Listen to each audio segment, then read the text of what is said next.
The night sky over Manhattan glowed like a crown of gold above the Blackstone penthouse, a place where the wealthy gathered to congratulate themselves for being wealthy. Music echoed over the terrace, glasses clinked, and 50 guests, every one of them, convinced they were the center of the universe, mingled around the infinity pool that overlooked the entire city. No one expected the evening to become a moment the world would later replay millions of times. Victoria Williams, 42 years old, stood quietly near the pool, holding her toolbox. She had been hired to perform a routine inspection on the Blackstone family helicopter, nothing more. A simple job. A job she had done 1,000 times. She didn't even want attention. She just wanted to finish quickly so she could get home to her son, Michael, but that was before Richard Blackstone noticed her. Richard Blackstone, billionaire, intoxicated by money, power, and a dangerous amount of champagne, spotted her like a predator spotting prey. And with that twisted smile the elite wear when they know others can't fight back, he decided to make her part of the entertainment. He walked toward her with grand gestures, clapping loudly to silence the party. "Ladies and gentlemen," he bellowed, his voice booming across the terrace, "let me show you something amusing." Victoria didn't move.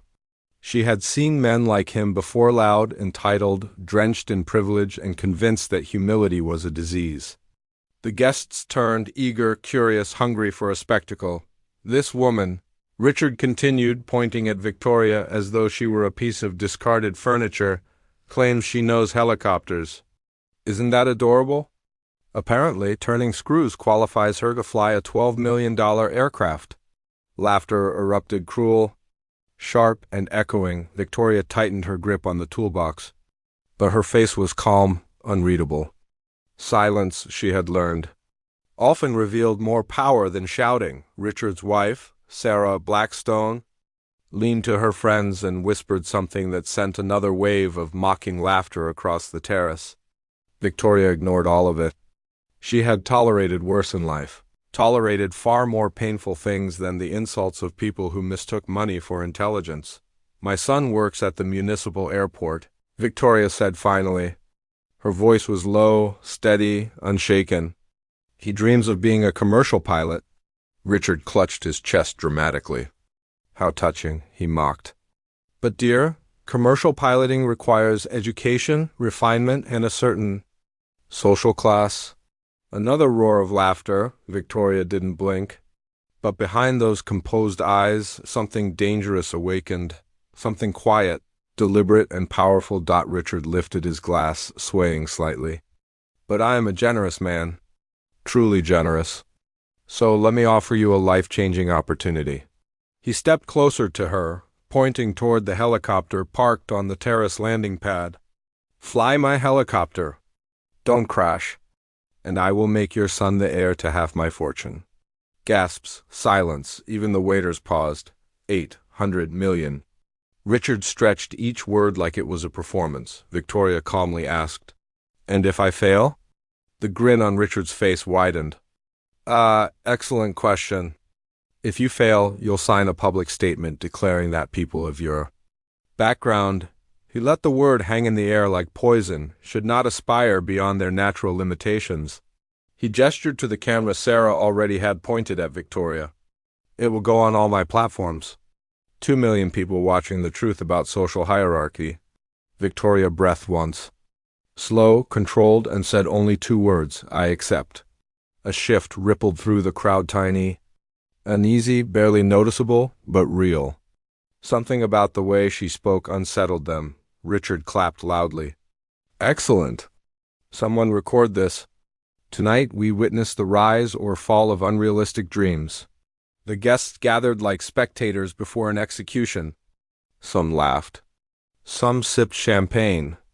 A few exchanged curious glances. Victoria walked toward the helicopter, and something subtle yet unmistakable changed in her posture.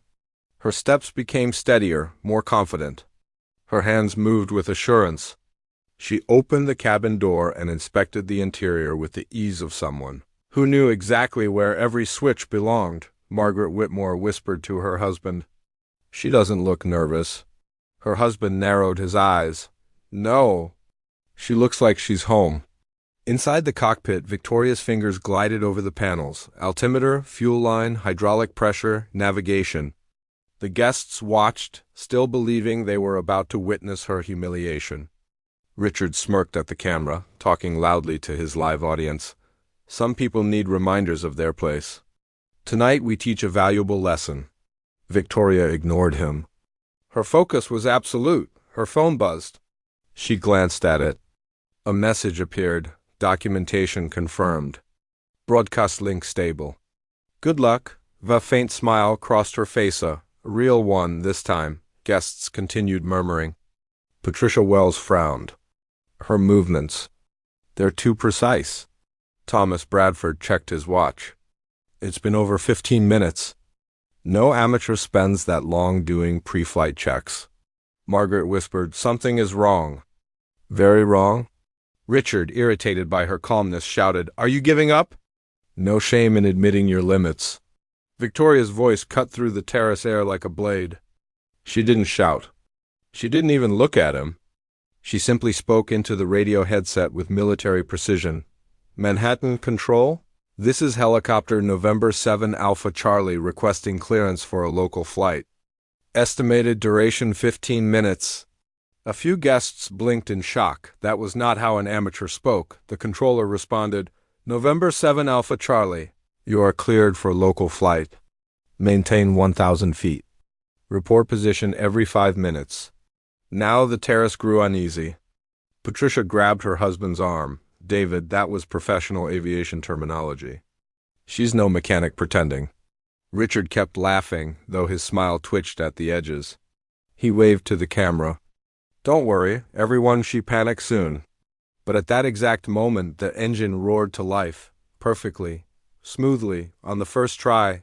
John Whitmore stepped back, stunned. Oh my God. She's been trained. Well trained.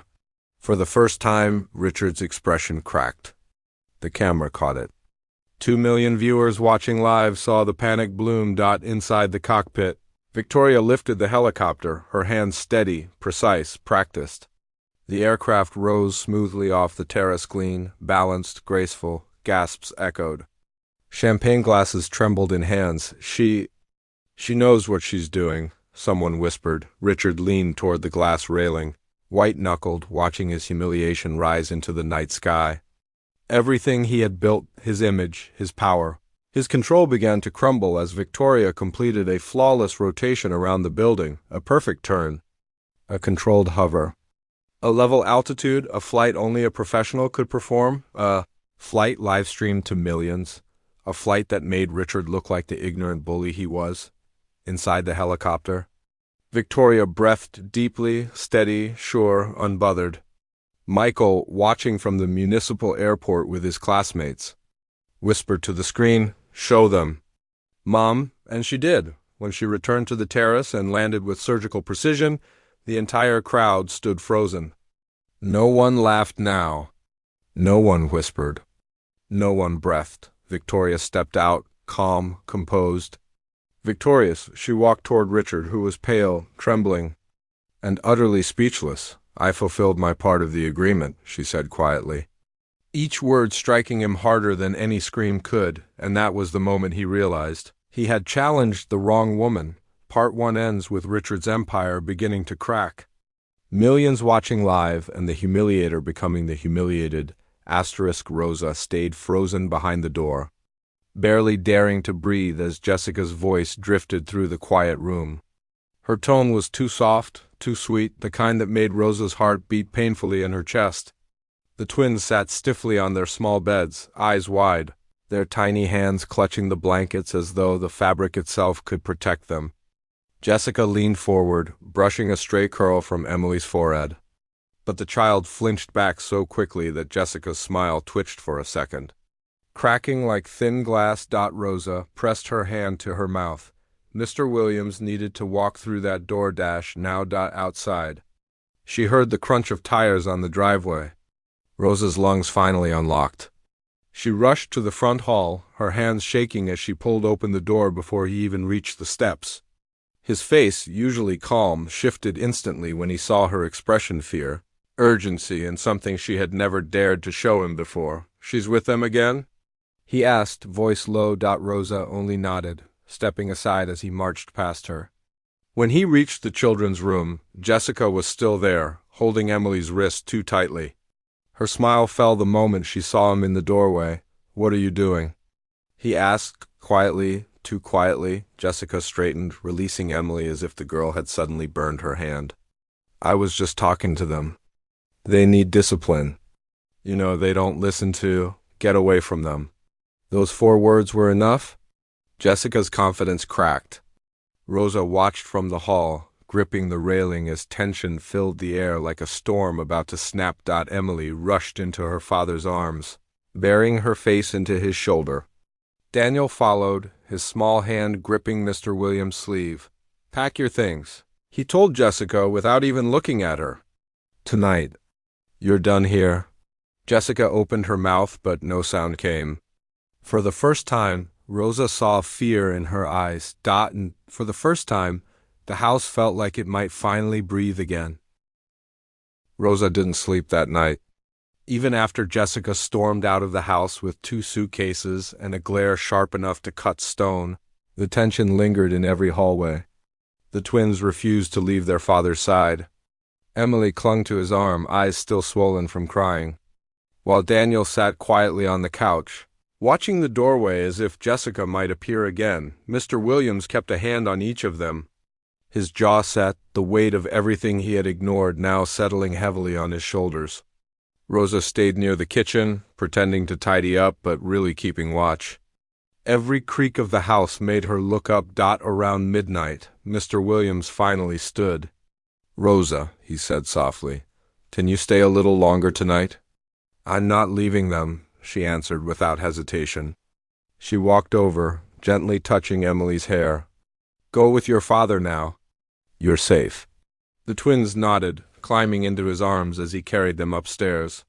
Moments later, Rosa followed, stopping in the hallway as she heard him humming softly, a sound he hadn't made in months. The twins drifted off, curled against him, and Rosa felt tears rise unexpectedly. This was how it should have always been. When he stepped out of the room and closed the door behind him, he leaned against the wall, running a hand over his face. "I should have seen it sooner," he whispered. "She hid it well," Rosa replied. "People like her always do." He looked at Rosa, then really looked at her, as if noticing for the first time how much she had carried alone. "You protected them. More than I ever realized." Rosa shook her head. "I just did what any mother would do." "You're not their mother," he said gently, "but you've been the one watching over them." His voice thickened with something unspoken. "I owe you more than I can ever repay." Before Rosa could respond, a loud bang echoed from outside. They both straightened instantly. Mr. Williams moved to the window, pulling the curtain aside. A dark car sat at the end of the driveway, engine running, headlights off. Rosa felt her stomach twist. "Is it her?" she whispered. He didn't answer, but the tension in his shoulders told her enough. The car door opened. A figure stepped out, pacing slowly toward the house. Mr. Williams motioned for Rosa to stay back, then moved quietly down the stairs. Rosa followed anyway, keeping to the wall, her pulse thudding in her ears. He opened the front door only a crack. Jessica stood there, hair disheveled, eyes wild. "You can't do this," she hissed. "You can't throw me out like trash after everything I've done for this family." "You hurt my children," he said, voice flat and cold. "Leave now? You think they love you?" She snapped. "They're weak. They need someone strong enough. Get off my property." For a moment, Jessica's expression twisted into something dark, almost unrecognizable. Then her gaze drifted past him toward the stairs where Rosa stood frozen. "This is your fault," Jessica spat. "You think they'll replace me with you? You're nothing. You're just a housekeeper." Rosa felt her hands tremble. But she didn't move. Mr. Williams stepped in front of her, blocking Jessica's line of sight completely. "Last warning," he said. Jessica's lips curled, but this time she stepped back. The car door slammed, and the engine roared to life before speeding away into the night. The house fell silent again. Rosa exhaled shakily, and Mr. Williams turned toward her, gently taking her hand. She won't come back, he said. I'll make sure of it. Rosa nodded, but her voice barely reached a whisper. The twins. They can't see her again. Not after this? They won't, he promised. From now on, their safety comes first. I should have protected them sooner. Rosa looked toward the stairs where the twins slept, unaware of the storm outside. They just need peace, she murmured. He squeezed her hand, holding it longer than necessary. And I need your help to give them that. Please don't leave us. Rosa, she didn't know how long she stood there before answering, but when she did, her voice was steady. I'm not going anywhere. Rosa stayed at the bottom of the stairs for a long moment, her hand still warm from where Mr. Williams had held it. The air in the house felt different now, quieter, as though the walls themselves were finally resting after months of tension. She could still hear the faint hum of the twins' nightlight upstairs, a gentle reminder of the two small lives she had fought to protect. When she finally turned toward the kitchen, Mr. Williams followed her, the weight of the night still heavy in his expression. He sank into a chair at the dining table, running his hand through his hair. Rosa, tell me the truth. How long has she been doing things like this? Rosa hesitated. She had carried this secret for months, thinking she could handle it, thinking she could protect the children herself without causing trouble. But now the truth pressed against her chest like a stone. A while, she admitted quietly. Little things at first. Snatching toys from them, making them stand in the corner for hours, locking the playroom door so they couldn't come out. I thought maybe I misunderstood. But then she started yelling at them, threatening them, and when I tried to step in, she told me I'd lose my job if I said one word. His jaw tightened, and he looked down at the table as though the wood itself had betrayed him. I trusted her with everything, with my kids. And she fooled you, Rosa said softly. People like her always fool the ones who want to see the good in them. He lifted his eyes to hers. And you protected them alone. She didn't answer, because the truth hurt. She wasn't trying to be a hero. She was just trying to keep two children safe in a house that had forgotten how to feel safe. Mr. Williams stood suddenly, the chair scraping softly against the floor. Never again. You hear me? His voice was low but steady. If something feels wrong, you tell me. No matter what. Rosa nodded, though her throat felt tight. I didn't want to cause trouble for you. You are not trouble, he said quietly. You're the reason my children are okay. Before she could respond, a soft sound drifted from upstairs. Emily's voice small, shaky. Rosa rushed up the stairs with Mr. Williams close behind. Emily stood at the top, clutching her stuffed rabbit, tears streaming down her cheeks. Is she coming back? She whispered. Rosa knelt immediately, gathering Emily into her arms. No, baby. She's gone. She can't hurt you anymore. Emily pressed her face into Rosa's shoulder, her tiny hands clinging desperately. Daniel peeked from the doorway, eyes wide and frightened. Mr. Williams scooped his son up gently, holding him close. We're safe, he whispered to them. I promise. No one will ever scare you like that again. Rosa carried Emily back to bed, smoothing her hair until her breathing slowed. Daniel curled beside his sister, gripping his father's sleeve as though letting go would make the world. Dangerous again. Mr. Williams stayed beside the bed until the twins drifted off, then quietly stepped back into the hallway. When he closed the door, he let out a breath that sounded like months of guilt releasing all at once. Rosa leaned against the wall across from them. She broke them, she murmured. No, he said, shaking his head. She scared them. But with you here, they'll heal. She looked into his tired eyes, seeing something she hadn't noticed before: dependence, trust, a silent plea for stability. Rosa, he said softly, I need you. The kids need you. Not just as a housekeeper, but as someone they can run to. Someone they already love. Her breath caught, but she didn't speak. He stepped closer, lowering his voice. From now on, we're going to rebuild this house together. For them? Rosa nodded slowly, knowing this was only the beginning, but for the first time, it felt like the beginning of something safe. Something new. That night, long after the house had grown quiet again, Rosa found herself standing in the dim hallway outside the twins' room. She couldn't seem to pull herself away. Something about the soft breathing of the children, the gentle rise and fall of their small chests, grounded her in a way she hadn't felt in years. She wasn't family by blood, but the bond she felt with them ran deeper than simple responsibility. Mr. Williams appeared beside her, his steps soft on the carpet. He didn't speak at first. He simply watched her watching them, his eyes softening in a way that surprised even him. "You're the only reason they still sleep peacefully," he murmured. "Without you, I don't know what this house would have become." Rosa shook her head. "I just did what my heart told me." "And that," he said gently, "is why they trust you more than anyone." She felt warmth rise to her cheeks but didn't look away. He stepped closer, not touching her, but close enough that she felt the steadiness of his presence. For the first time in a long time, she didn't feel like just an employee. She felt seen, needed, valued. And in that quiet hallway, something between them quietly shifted, soft but unmistakable, something that would only grow stronger in the days to come. The next morning, the house felt strangely gentle.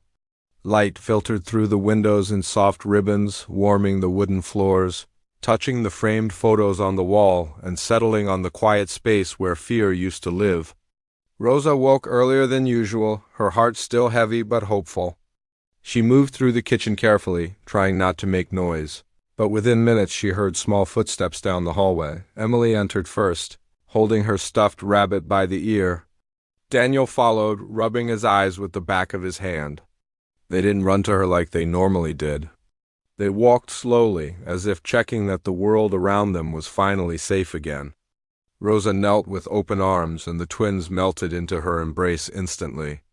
Emily clung to her waist, while Daniel tucked his face against her shoulder. "It's okay," Rosa whispered, brushing their hair softly. "I'm right here." Mr. Williams entered a moment later, wearing the same tired expression he'd had for weeks, but something was different today. His shoulders were relaxed, his voice gentler. "Good morning," he murmured as he approached, placing a warm hand on each child's back. "How are my little ones?" Emily didn't speak, but she looked at him with wide eyes as if asking if everything was really over. He bent down and kissed the top of her head. "You're safe. I promise." Throughout the day, Rosa stayed close to the twins, guiding them through breakfast, playtime, and quiet moments. They were more fragile than usual. Emily avoided certain rooms, and Daniel jumped at small sounds. Rosa never left their side for more than a minute. Mr. Williams watched this quietly, guilt and admiration swimming together in his expression. By the afternoon, he finally approached her while the twins napped in the living room, curled together on the couch beneath a blanket.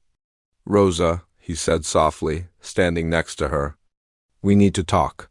She looked at him, nervous without knowing why. "About what?"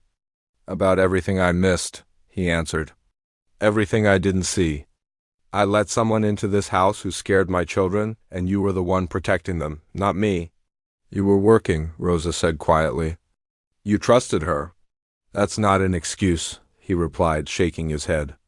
"I should have listened. I should have paid attention. But you stepped in. You became their comfort, their shield." His eyes softened.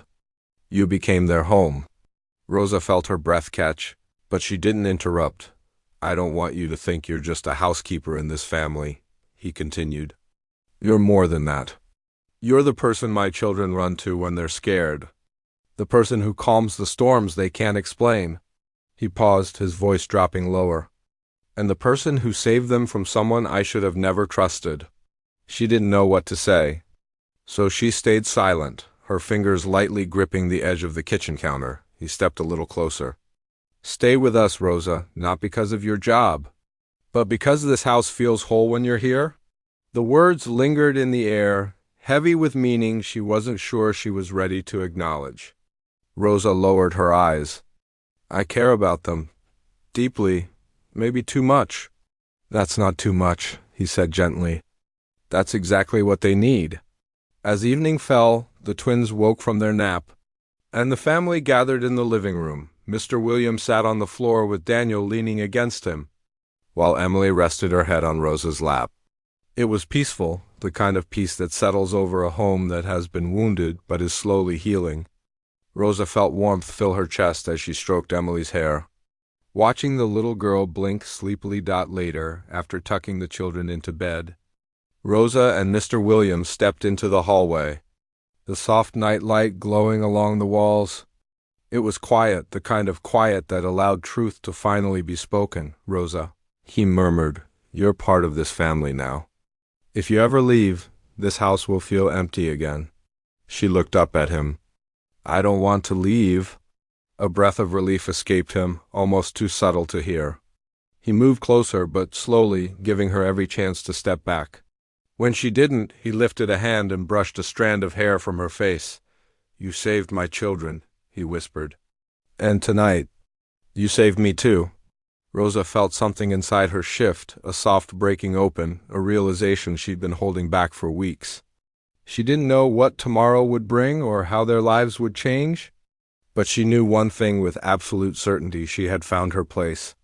Her purpose, her reason to stay. As they stood there, inches apart in the quiet hallway, the house felt warm for the first time in a very long time, and Rosa finally allowed herself to believe that the worst was behind them. And something new, something safe, something tender was just beginning.